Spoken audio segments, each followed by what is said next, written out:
It was a hot afternoon in a small dusty town on the edge of the highway.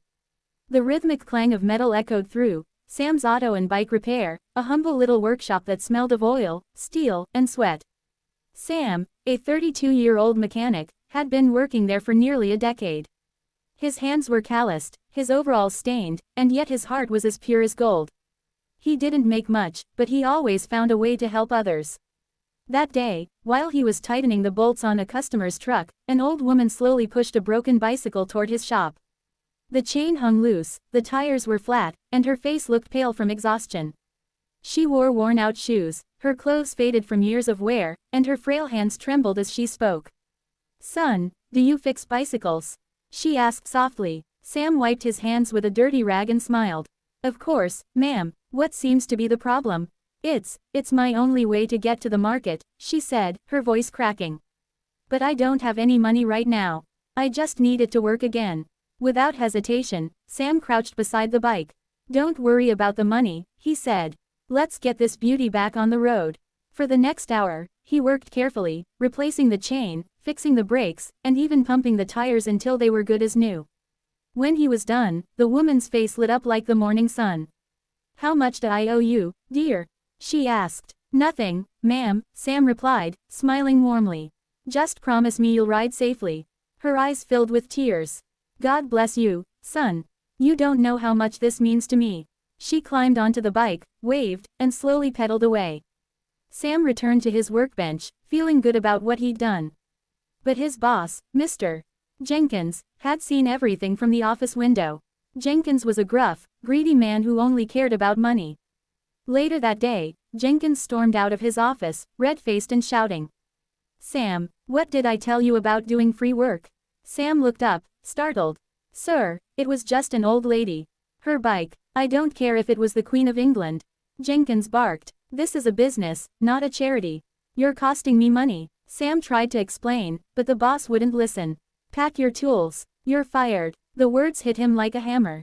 Fired? For helping someone? Sam stood there silently, his throat tight. He packed his small toolbox, looked around the workshop one last time, and walked out into the fading sunlight. That night, he sat in his tiny rented room, staring at his rough hands. He had no savings, no other job offers, and rent was due soon. The world suddenly felt cold and unfair. Yet, deep down, he didn't regret helping the old lady. He couldn't have turned her away. The next morning, just as he was finishing a cup of cheap instant coffee, there was a loud knock at his door. "Who could that be?" he muttered. When he opened the door, his jaw dropped. Standing there was a man in an expensive suit, flanked by two black SUVs parked outside. The man had silver hair, sharp blue eyes, and an air of quiet authority. "Are you Sam Parker?" the stranger asked. "Yes, sir, that's me," Sam said cautiously. The man smiled slightly. "My name is Richard Hanley. I believe you helped my mother yesterday." Sam blinked in shock. Your mother?" "Yes. She's 83. She told me how you fixed her bicycle without asking for a single penny. She said you treated her with kindness and respect." Sam scratched his neck awkwardly. "Oh, I didn't do much, sir. But the billionaire interrupted him. "You did more than most people would. You see, my mother insists on living simply, even though she's family to one of the wealthiest men in the state.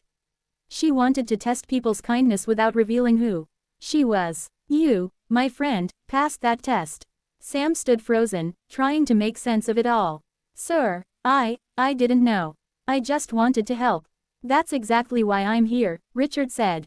"I own Hanley Motors. We build and repair vehicles across the country. And I need people like you, honest, kind, and hardworking." Sam couldn't believe his ears. "Are you saying, I'm offering you a job?" Richard said with a grin. "Head mechanic at my city branch. Better pay, full benefits, and a future. What do you say?" Tears welled up in Sam's eyes. For a moment, he couldn't speak. Yesterday he was jobless, and today a billionaire stood at his door with a life-changing opportunity. I don't know what to say, sir," Sam whispered, his voice trembling. "Say yes," Richard said warmly. "And come meet the woman whose faith in you changed both your lives."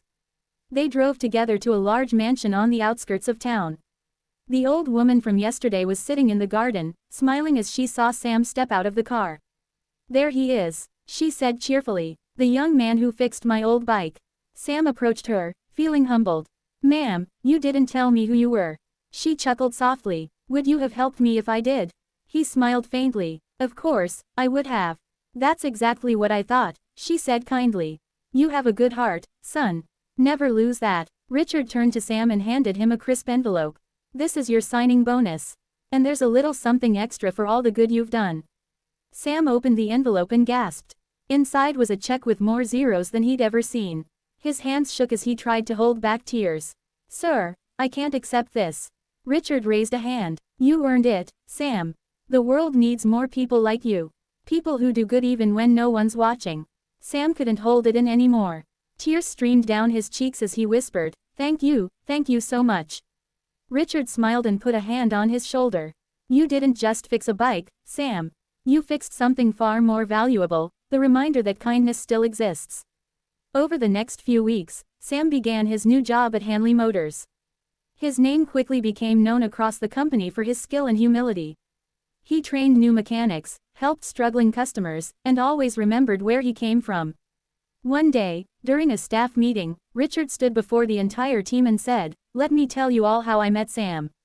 He wasn't hired because of a fancy degree or a long resume. He was hired because he cared. The crowd applauded as Sam looked down, humbled but proud. Years later, when Sam opened his own repair center, Sam's Honest Garage, he hung a small framed picture behind the counter. It showed the old lady, smiling on her bicycle, with the words beneath it, "Kindness is the best business there is." And every time a customer asked him why he never overcharged, he would smile and say, "Because once upon a time, I fixed a bike for free, and it fixed my whole life."